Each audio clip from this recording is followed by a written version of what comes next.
Hello and welcome back again to That Tracks F1 podcast. For this, our review of the Miami Grand Prix. Well, it was quite a weekend, wasn't it, guys? It was definitely worth the wait. But before we get into discussing all of that, and there's plenty to discuss, can I ask that you give us a like, a subscribe, a follow, a review, pop over to our socials, links are in the show notes, and just give us a little comment. Talk to me about things you're liking, things that you're not so keen on. That would be great, guys. Really helps me out. It's completely free for you to do, and it just hugely helps me out. Thank you.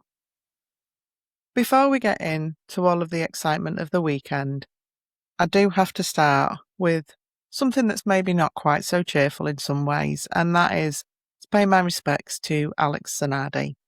Alex Zanardi passed away on the 1st of May, and I know for a lot of you, you might not know who Alex is. Alex Zanardi had a couple of stints in Formula One, firstly from 91 to 94, and then latterly in 98 and 99. And in 99, he was in the Williams team. He was extremely accomplished in lots of areas of motorsport. He'd been in the kart series in America before he'd come to F1, and he actually went back to the kart series after his last stint in F1. Unfortunately, he had a terrible accident in 2000 while racing in Champ Car. And whilst merging back onto the track, he collided with another car. It was an absolute accident. It was nobody's fault. And unfortunately, he lost both his legs because the other car went through the nose cone of Alex's car, and he lost one leg above the knee and one leg below the knee. He lost almost 3/4 of his blood volume in the accident. And it's only really thanks to the incredible medical professionals that were present that he actually lived. And there was a quote that Alex said when he woke up in hospital and having realised that he'd lost his legs. And I always think this quote quite sums Alex up, because he said, "When I woke up without legs, I looked at the half that was left, not the half that was lost." And I just thought, what an incredible person. And that really does sum up exactly who he was. He then went on to recover. Obviously, recovery was quite slow. They fitted him with prosthetic legs. He didn't like the prosthetic legs, so he just designed and built his own. And he went back to racing and was very successful on his return to racing. Eventually he decided to take on another challenge, and that was paracycling. And of course, Alex being Alex, he was incredible at that as well. And he won 4 golds at the Paralympic Games and 12 medals at the World Championship Games as well. Unfortunately, in 2020, he was involved in yet another accident whilst paracycling, and he collided with a truck and sustained terrible facial and head injuries. And it took him 3 months before he could see or hear again. And he has been at home with his family and his wife of 30 years since that point, until he passed away peacefully on the 1st of May. He's an absolute loss to the sport because he was such a unique individual. You will never ever find anyone that has anything negative to say about Alex on a professional level or a personal level. And just to share a little story of my own experience, back in, it would have probably been 1999, I was at a test session at Silverstone, and we were in the pits at the time because we had a pit pass. It's a long story. It was to do with me being a marshal at the time and knowing the head of security, and myself and my 2 eldest sons were in the pits, and we'd been lucky enough to see 1 or 2 of the drivers that were there that day that were doing the testing, and they'd all been very generous with the time and posed with some photographs and chatted briefly. My son at the time, my older son, was around, he would have been 5-ish, and he absolutely adored Alex Zanardi. He thought Alex was incredible. There was just something about Alex that just captured his imagination. And we then saw Alex in the pits, and he came out, and there was 1 or 2 people waiting, and he was really, really kind and pleasant to everybody. And then my son, who was just absolutely in awe, looking up at him with these big eyes, and he approached my son, and not only did he spend several minutes chatting with him, he crouched down with him, chatted to him on a level. My son was, I think, a little bit in awe and could kind of like nod and shake his head in response, didn't really say much because he was just completely in awe of him. Alex was so, so warm, happily posed for photographs, gave my son a hug, laughed and joked with everybody, had absolutely no air of, I'm the VIP in this situation whatsoever. He was just an ordinary guy, wanted to meet people, wanted to talk to people, wanted to make them feel at home, smiled constantly, and it's just such a lovely memory from my early days in motorsport. He was just an absolutely incredible person. And I think maybe some people who maybe weren't even born when Alex was in F1 or are new to F1 would maybe be surprised that there was quite a lot of comments made about Alex from the various F1 outlets over the weekend, and that we had the minute's silence for him. But there was nobody that Alex met that he didn't affect positively. So, rest in peace, Alex Zanardi, a gentleman and a legend. Thank you for staying with me while I did that little tribute. I really felt it was something that I wanted to do. And now we'll have a little bit more talk about the weekend in Miami. And what a weekend it was, with the big question being, have the refinements to the regulations made the racing any better? And I've heard opinions right across the spectrum on whether they thought this was the case or not.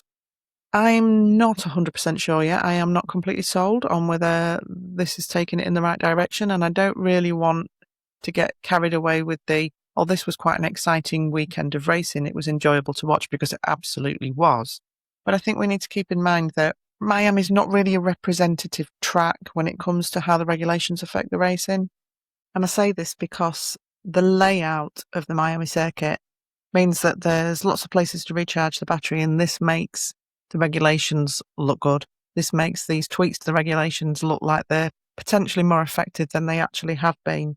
So I think it's really too early to say. And it's literally the first race since the regulations have been tweaked. So it's not a representative sample. So I think the danger is that we all get carried away on, we've had a great weekend in Miami, which, as I've mentioned before, is not my favourite track. And I think it's a lot of people's not their favourite track. And I've heard a few people over the weekend describe it as soulless. And actually, yeah, I think that is a fair description. The air of the whole circus around of it does feel a little bit soulless to me. There's not much personality. There's a lot of show, but not much substance. Not in the racing itself, just in everything else around of it. So yeah, I think there is a danger that we could assume that, these tweaks to the regulations have performed miracles and everything's going to be great from here on. I don't think that's necessarily the case, but I'm also not convinced that it isn't the case either. I think we just need to see a few more races and see how it affects everything going forward. Obviously, this weekend was the weekend where the teams brought in their updates, and we finally saw the Macarena wing on the Ferrari in a race, and Red Bull's version also was run this weekend. Oh, which reminds me, I have to apologise for my maths. My maths is terrible. Maths is absolutely not my strong suit. So I did say in the preview that the Ferrari Macarena wing goes through 360 degrees and the Red Bull one only through 180, which was completely inaccurate because I'm absolutely terrible at maths, and I always have been, and I think probably always will be. But the Ferrari Macarena wing actually goes through 270 degrees, and the Red Bull wing goes through 160 degrees, and it also goes in the opposite direction to the Macarena wing. I think when I saw both of those were being run this weekend, I was instantly interested to see how much of an effect it would have, and I think we probably saw the biggest leap in performance from Red Bull, I would say. But obviously, that's not necessarily just down to the wing. But both wings did, as I say, seem to have a positive effect in conjunction with any other updates that the teams brought. So free practice was a 90-minute session this weekend because of the tweaks to the regulations and all of the updates and the fact that everybody's had this enforced break. And there was quite a lot of running wide and going off, particularly at turn 1 and turns 14 and 15. One or two people looked a little bit scrappy. George Russell had a technical issue. Antonelli was a little bit scrappy. So was Lewis Hamilton. Leclerc was certainly fastest and seemed to have a smoother free practice one than Lewis Hamilton did. But everybody got through unscathed, and we went on to sprint quali. In sprint quali 1, we lost Lawson, Ocon, Perez, Bottas, Alonso and Stroll.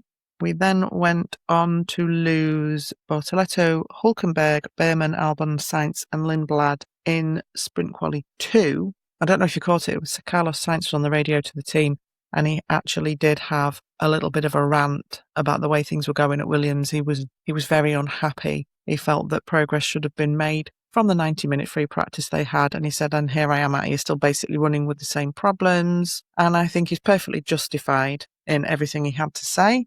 So we got to sprint quali 3 and one or two people went out quite early, but Kimi took the risk and left it to last minute. But it was actually Lando who took pole in the McLaren, and it looked right until the end like it was going to be a McLaren 1-2. And Antonelli did actually post a heck of a lap and managed to poach second from Piastri, but actually couldn't beat Lando's time. Lando had looked extremely comfortable all weekend and he'd looked very, very fast. He does love Miami, doesn't he? Took his first win here. Piastri took the win last year, but Lando was second. And Miami is somewhere that Lando always does seem to enjoy and go very well at. So we ended up with Lando on pole, Antonelli second, Piastri in third, followed by Leclerc. The one that stuck out to me there was that Colapinto outqualified Gasly, which is not the usual order of things, so well done to Franco. On the formation lap for the actual sprint, poor Hülkenberg had further bad luck when his power unit blew up, so he didn't start. But when the race did get underway, unfortunately for Antonelli, he got another really, really bad start, completely bogged down and lost several places.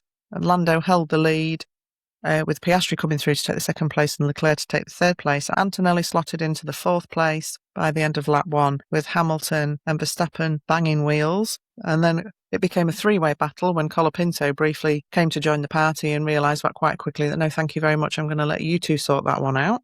Leclerc gave quite a harsh criticism of Antonelli during the sprint race, saying that he had absolutely no wheel-on-wheel skill at all and that he was moving under braking. It was actually really good, though, to see the Cadillacs running with the sort of the back end of the middle of the pack, but actually up there, particularly with Perez in this case, actually racing with that mid-pack and getting involved. So I think it's kind of flown under a few people's radar that actually Cadillac are making some serious strides, because pace really was their biggest issue. And so that was really good to see them make that progress and be up there battling at the back end of the midfield. On lap 8, Verstappen did his classic brake late into the corner in an attempt to come up the inside of Hamilton, but unfortunately completely outbrakes himself, pushes Hamilton wide, but runs wide himself, all four wheels over the line, and had to give the place back to Hamilton.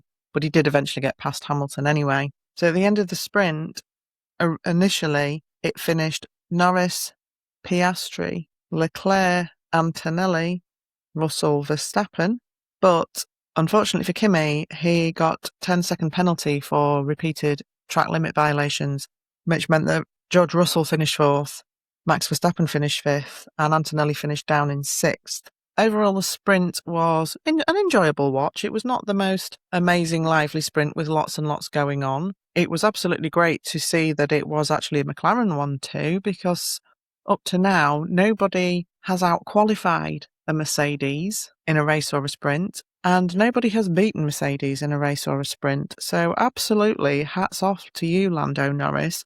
What an incredible performance that was. He looked incredibly fast over this weekend. Piastri also looked quick. It just looked like Piastri was struggling with a little something that he couldn't quite get to grips with. I don't know if that's track related or there was something in the setup of the car, but he didn't look quite as comfortable as Lando this weekend. But yeah, absolutely well done, Lando. That was an incredible performance. So it was a short break then to the qualifying sessions. And in Q1, we lost Lindblad, Alonso, Stroll, Perez, Bottas and Bortoleto. We almost actually lost Oscar Piastri in Quali 1, and he just scraped through to Quali 2 by 9/1000ths of a second, which I'm quite sure was very uncomfortable for Oscar, particularly when they'd put in such a strong showing in the sprint. It was more bad luck for Audi in Quali 2 when Bortoleto's car caught on fire, taking him out of any further qualifying. And we also lost Hülkenberg, Lawson, Behrman, Sainz, Ocon and Albon. Then we finished with Antonelli on pole, Verstappen a very respectable second, Leclerc in third, Norris took 4th, Russell 5th, Hamilton 6th, Piastri managed 7th, and then we had Colapinto, Hadjar and Gasly, and again, Colapinto outqualified his teammate.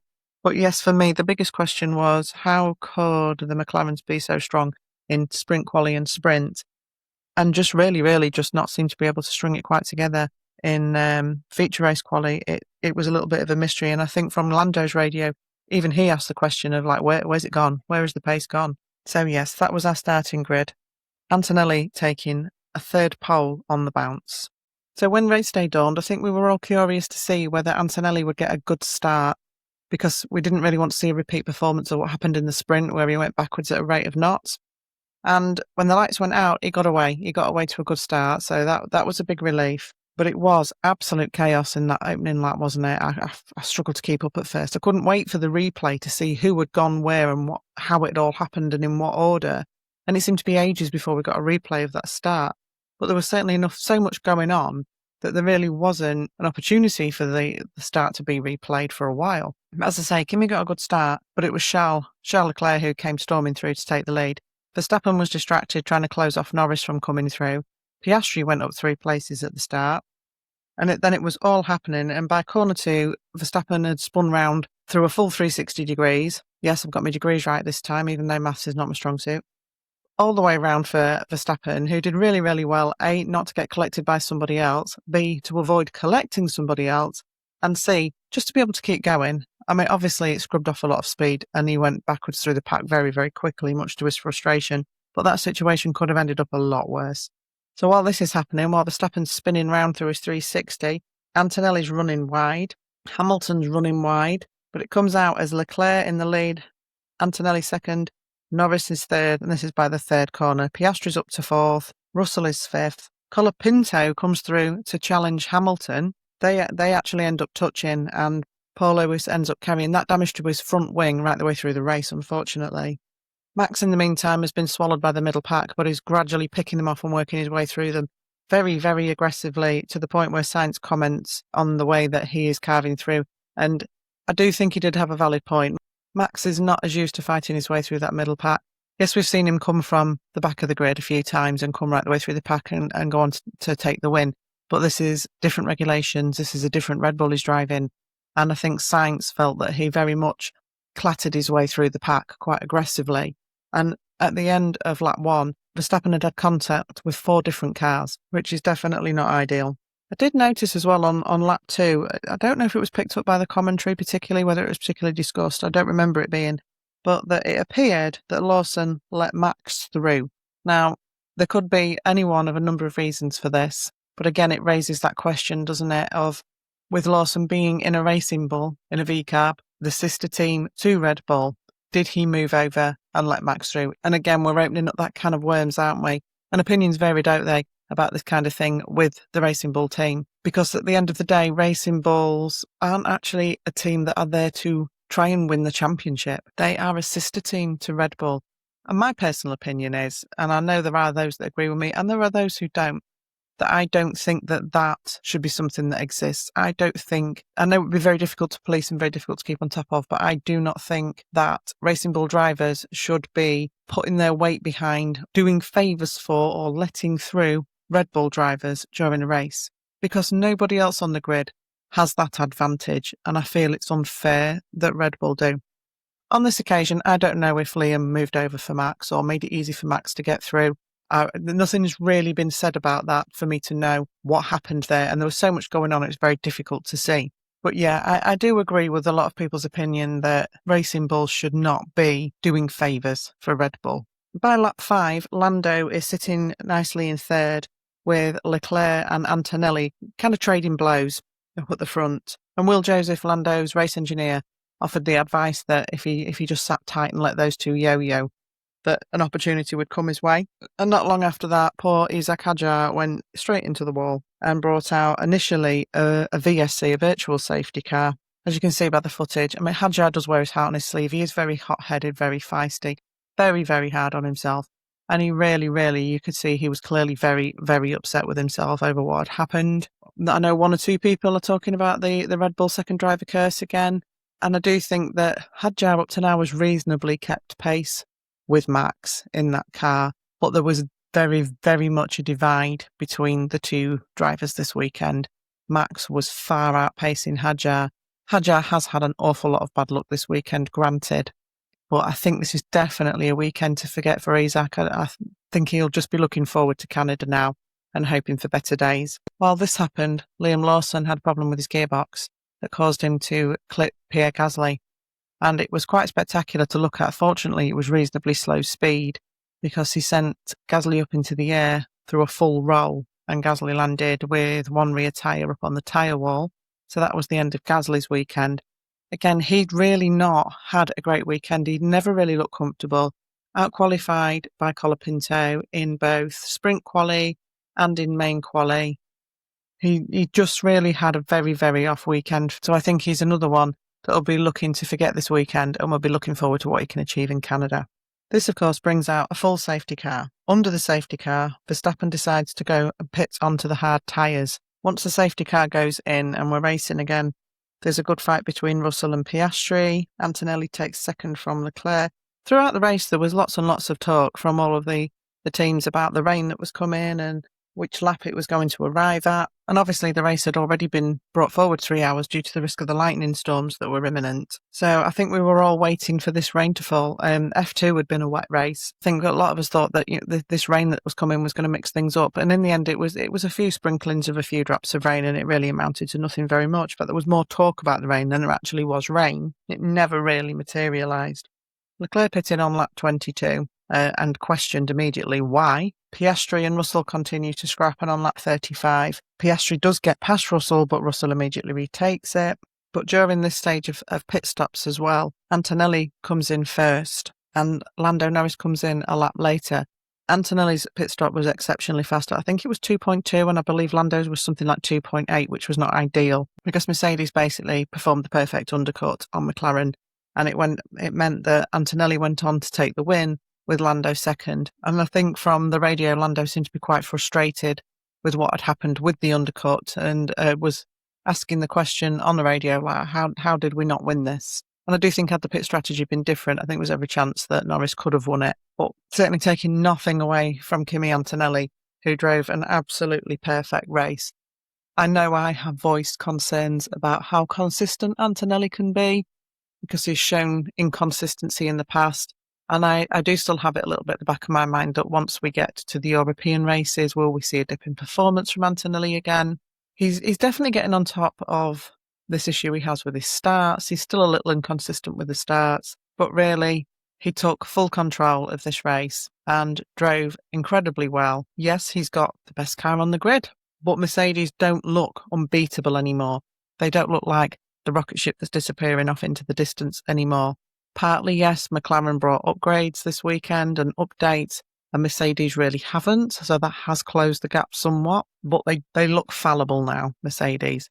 So for Kimi to be able to keep it together the way that he did and deliver the performance that he did is absolutely admirable. On the flip side, for the Mercedes driver, George really did not have a weekend to celebrate, did he? He is well known for not liking the Miami circuit. It's definitely not a favourite of his.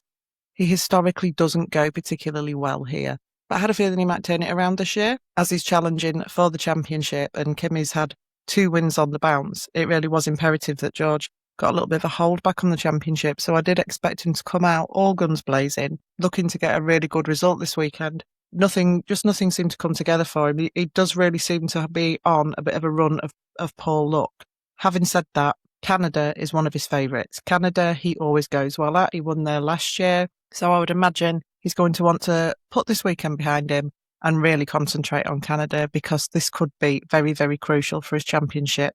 Because for him now, he needs more than ever to get his foot in the door and get a win in place. So yeah, a weekend again to forget for a little bit for George, but he's not got to let it get inside his head that so many people now are on the Kimi train. And it's understandable. Everybody should be on the Kimi train, but George really needs to remember who he is, how far he's come, the results that he's more than capable of, and just have a little bit of a reset. And maybe in Canada, with the upgrades that Mercedes are bringing in, that it will suit him better, and he'll be able to get the balance right in the car, and a few less little gremlins would be good for him as well.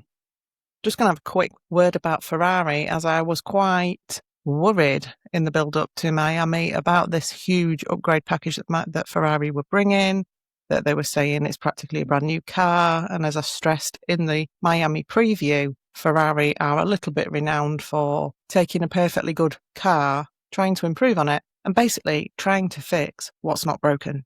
So I don't know, it was a little bit difficult to judge this weekend. I mean, Charles looked like he really had the pace, didn't he, in the race? He shot straight into the lead, absolutely brilliant getaway. And that last lap spin was absolutely heartbreaking, really. I really did think he was on for a podium. So he was immensely unlucky there. But it's very difficult to get a read on quite how the updates have worked for Ferrari, because Lewis was carrying damage from early in the race and he still managed to bring the car home and get points. But we don't really know what Lewis's car was capable of because it sustained that damage. So I'll be really interested as well to see how the Ferraris go in Canada so we can get a better picture of just what these updates have done. Racing Bulls had a little bit of a dismal weekend, didn't they? Lawson having a gearbox problem and ending up not classified. Lindblad struggling all weekend and ending up 14th. He didn't really have a lot of luck either. So it's definitely one to forget for the Racing Bulls. And Haas were a little bit anonymous this weekend. Ollie with an 11th place finish, one place outside of the points. Ocon bringing it home 13th.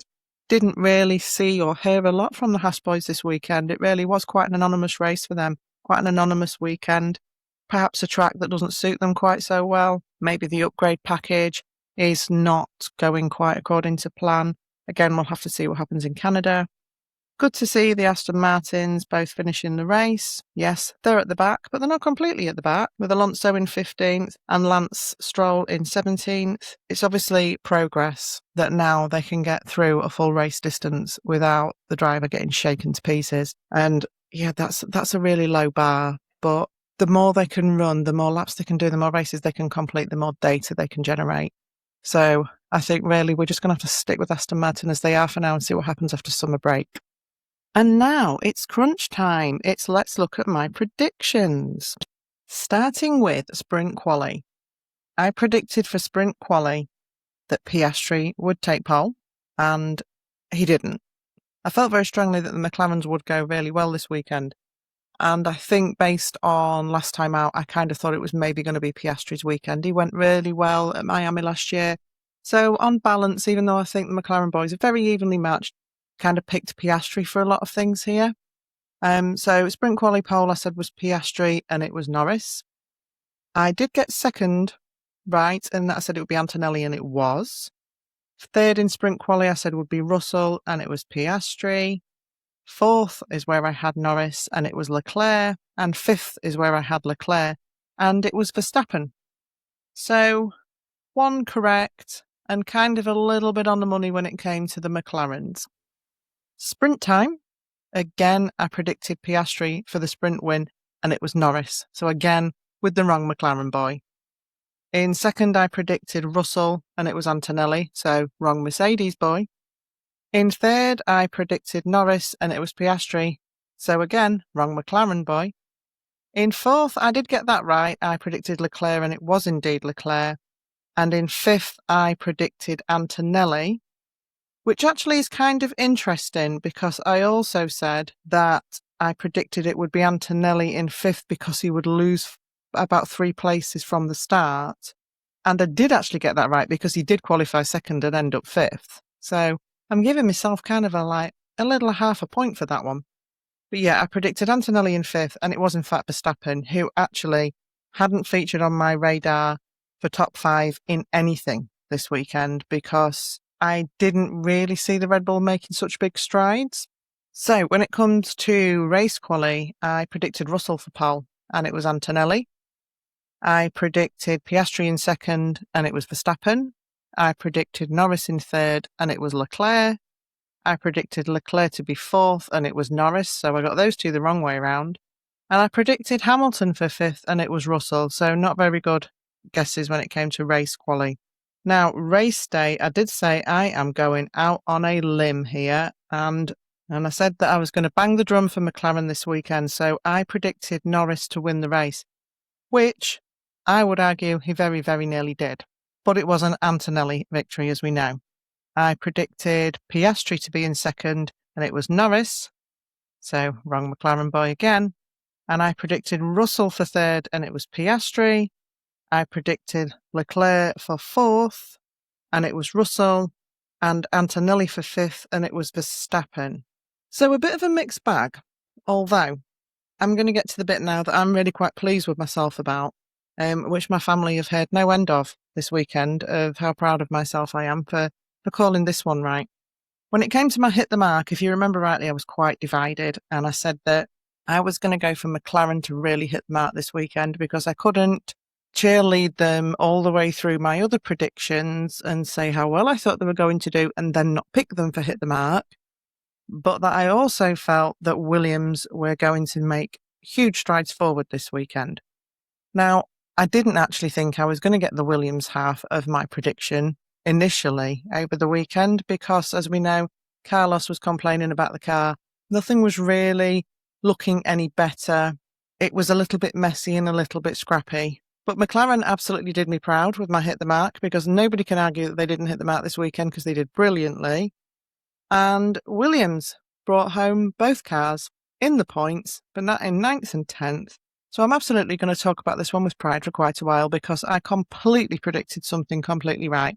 Now, my pullover and park was a little bit more of a mixed bag because I did predict Mercedes to have a bad weekend, to be a bit of a flop this weekend. And you could argue that while not a complete flop, Russell did not have a good weekend. But that's more than balanced out when you're looking overall at the Mercedes team by how fantastically in the main race Kimi did. So I can't really claim that my pullover and park was correct with Mercedes, but it wasn't completely wrong either. So I'm kind of claiming that one a little bit.